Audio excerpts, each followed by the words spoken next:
So without further ado, I'd like to invite Chris Sumner, who's going to be looking at the issue very much from an external perspective, but giving advice on critical areas which must be looked at and maintained. Thanks.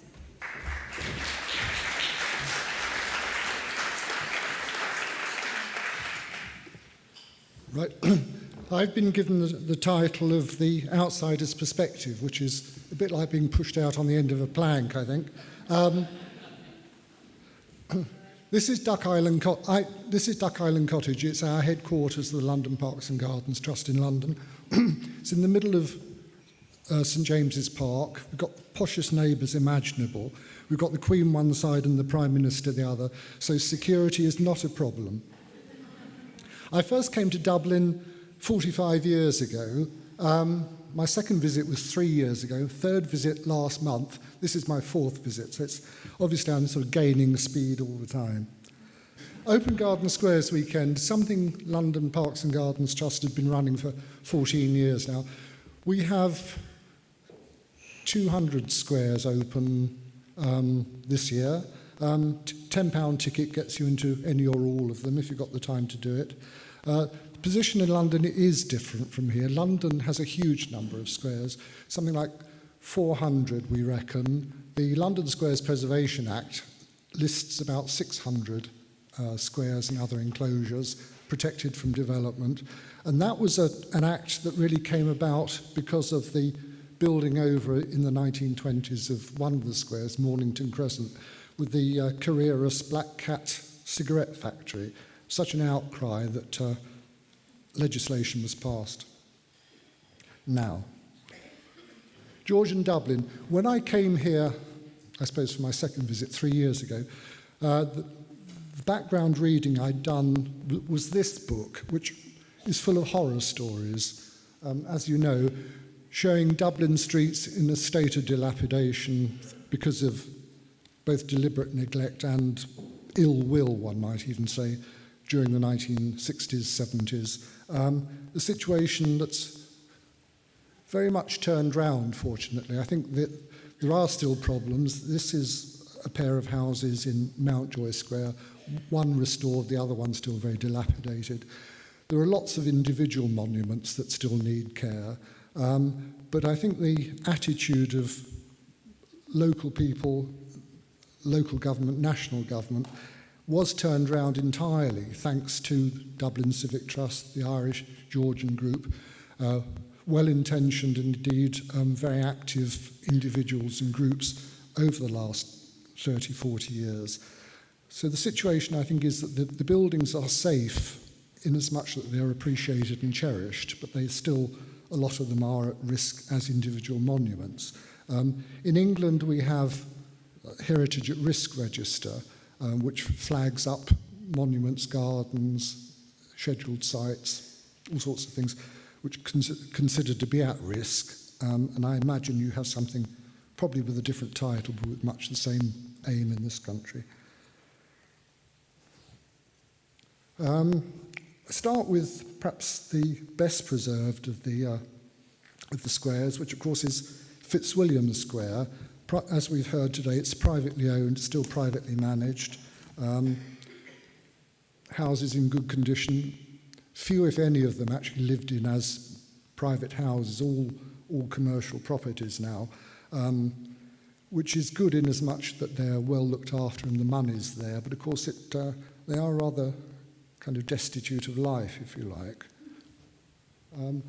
Details are obviously important in the squares, the railings, the gates, the planting, the floor finishes, whether it's gravel within the square or whether it's your lovely granite paving slabs and granite paving stones, granite curb stones that you have surrounding the squares that tie them into the landscape and into the cityscape. This map is useful because I think unlike London, you don't have an awful lot of open green space in the centre of the city. London is very lucky. We've got the Royal Parks and we've got quite a lot of squares. Dublin, you've got a lot less open space. So a lot of the squares do have to sort of serve a double purpose, if you like. They serve as squares to the houses around them, but they also have a more civic purpose as open spaces for the populace generally. This is a map that's reproduced in Historical Atlas of Dublin by Richard Killeen. It shows the open space in the city in the late 19th century. And I've listed here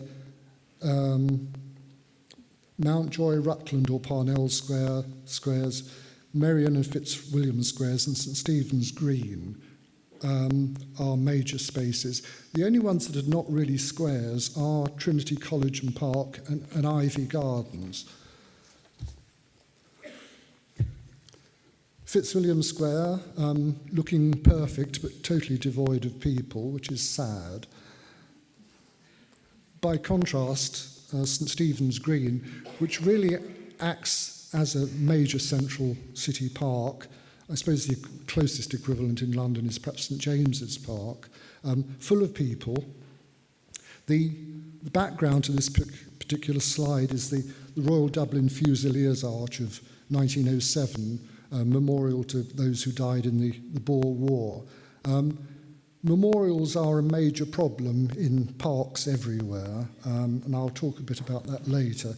But I think this particular memorial arch is an interesting one in as much as it has a function. It serves as a ceremonial entrance to the park, and also I suppose the people that it commemorates, the events it commemorates, are long enough away and far enough away and long enough ago, not to cast a baleful shadow the way that perhaps some more recent monuments do. St Stephen's Green, as we've heard this morning, started life. It was enclosed in the 18th century and developed initially as an enclosed space with buildings around it, but nothing much by way of landscaping within the park. In the 1870s, Sir Arthur Guinness took a lease on the space, or bought out the leaseholders, I think, and created what Christine Casey calls in her volume on the buildings of Ireland on Dublin, a diverse and picturesque landscape arranged around a central parterre. You've seen this slide before, the layout of the space as it was in Roke's time in the mid-18th century. Dare one say a little bit boring, I think. St Stephen's Green, as shown by James Moulton, elegant people, few horses grazing on the green, but not very little by way of interesting planting, whereas by now it's turned into a major central city park. The planting's not at all 18th century, but that doesn't matter. The planting is good and it's colourful and it's well looked after, and I think it has its value now is as a post-Victorian central city park, which happens to have 18th century buildings around the perimeter. Just a few pictures to show what a pretty place it is for those who don't know it. Not at all historically correct, but that doesn't really matter, I think, in this instance.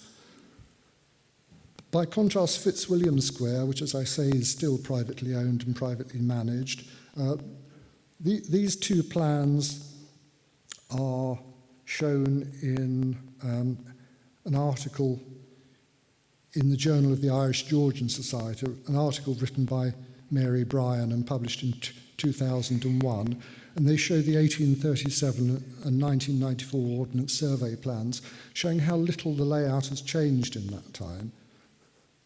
An old plane tree in the square. Trees obviously are very significant, but trees grow, and I think it can be a fact that trees grow too big. You need to consider both succession in terms of allowing one tree to take over from another. You also need to allow for diversity. We found with things like Dutch elm disease, for instance, and lots of other pathogens that going for a monospecies perhaps can be a mistake. Also, I think, although city parks and city squares are important for ecology, there is a place for exotics as well. I think it's often a mistake just to go for native species. There's a place for native species, but that's generally in the countryside. I think town parks and town squares are different. Fitzwilliam Square, tennis match in 1897. As you'll see, the trees are much smaller then. They've grown up considerably since then. Importance of details. This is a very charming little cast iron cistern, I suppose you might call it, cistern or tap or whatever, in the corner of the park. Details are so important in parks, especially if you kind of sit down for 5 minutes, put your feet up and rest and gather your wits. Gives you a chance to enjoy these quirky little details. The former summer house, again in Fitzwilliam Square, this was vandalised and I think perhaps burnt out even some time ago. It's been boarded up and sort of semi-restored. But that's what it did look like. Very charming, pretty building. There is a place for prettiness, I think, and we don't have a modern equivalent of pretty buildings in parks. And I think it's... I'm an architect by training, and I do believe in modern architecture, but I have to admit that modern architects don't seem to have found the equivalent of this sort of the Victorian park vernacular, which is a joy to look at and to use. And that's a kind of case in point, if you like. This is Mountjoy Square. Community building, no doubt functional and it has a role, but it's not an attractive building. It's badly sited, it's obtrusive, and dare one say it shouldn't be there at all. Railings, the importance of railings. It's interesting for me as a Londoner because the detailing of your Georgian railings in Dublin is different from London. Kind of technical details like the use of a bottom rail, for instance. We don't have that in London railings. They're always plugged straight into what's normally Portland or York stone.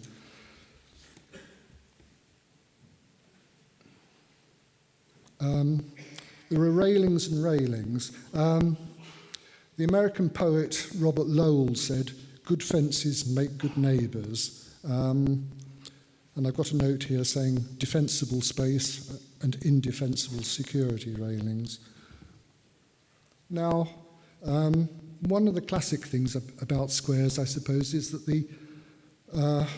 you plant, normally or traditionally, you plant them up so that the space doesn't leak out. If you're within a railed garden, you don't want to see traffic. You want to see life and you want to be aware of the buildings around it, but the traffic, we've heard about the problems of buses parking, for instance, this morning, but traffic generally is unattractive, it's noisy, it's smelly, and whether planting does actually reduce sound levels, I'm not sure, but psychologically it certainly does. And when you're in a park or garden or a square, you don't want to see traffic. Mountjoy Square again, there's a playground at the background there. There's this rather curious planter, which in a quirky way, I rather like. I think it's there's echoes of Barcelona about it. Now, memorials. There's always pressure to put memorials in town parks, gardens, squares. Usually it's a mistake. They're always done with the best of intentions, but people have to live with them.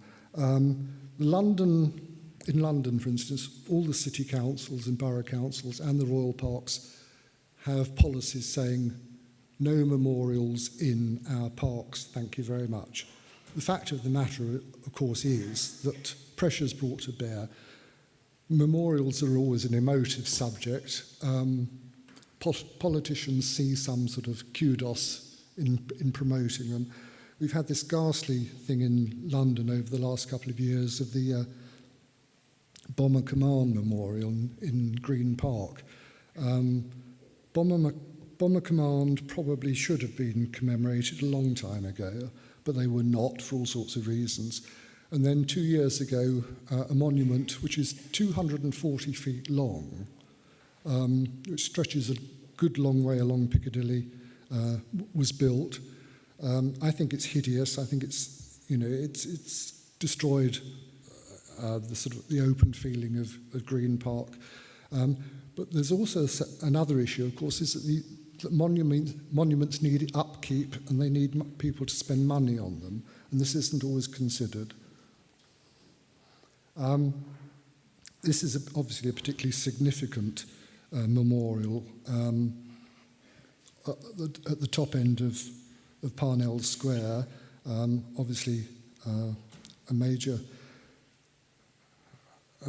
thing to be considered in the history of Ireland, and I wouldn't say that it shouldn't be there, but it does sterilises the space in as much that you can't kick a ball around, you can't reasonably sit down and have a picnic there and natter to your friends or whatever. You have to be respectful, and there's a place for respect, but it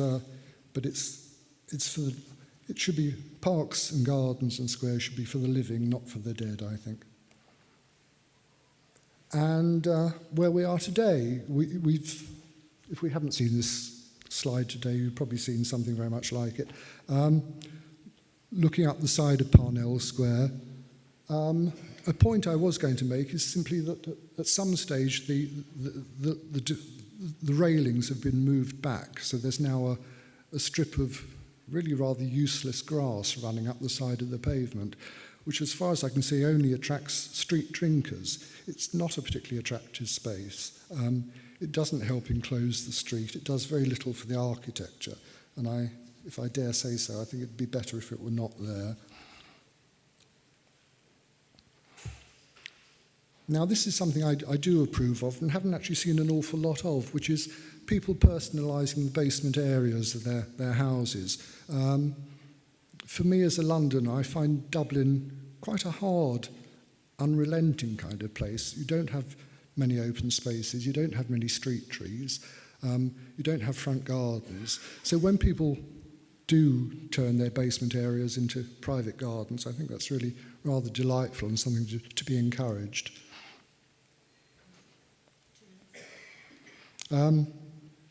Marion Square.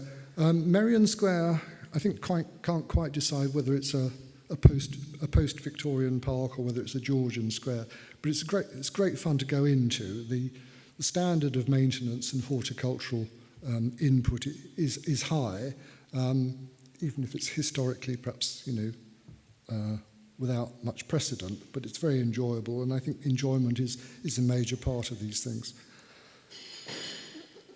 And my last slide, which is Fitzwilliam Square, which is by contrast quiet, subdued planting, probably much more appropriate to a private late Georgian square.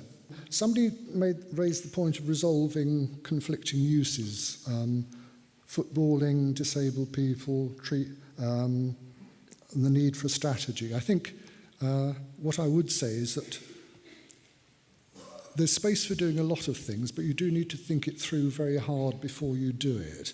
I think that the worst things that I've seen in going around have been probably done for the best reasons, but they weren't thought through. So I think you need to consult, and you need to think through the historical precedents for what you're doing. You may decide that the historical precedent, isn't the overriding factor, but you do need to be aware of it, and you need to think jolly hard before you change anything. Thank you.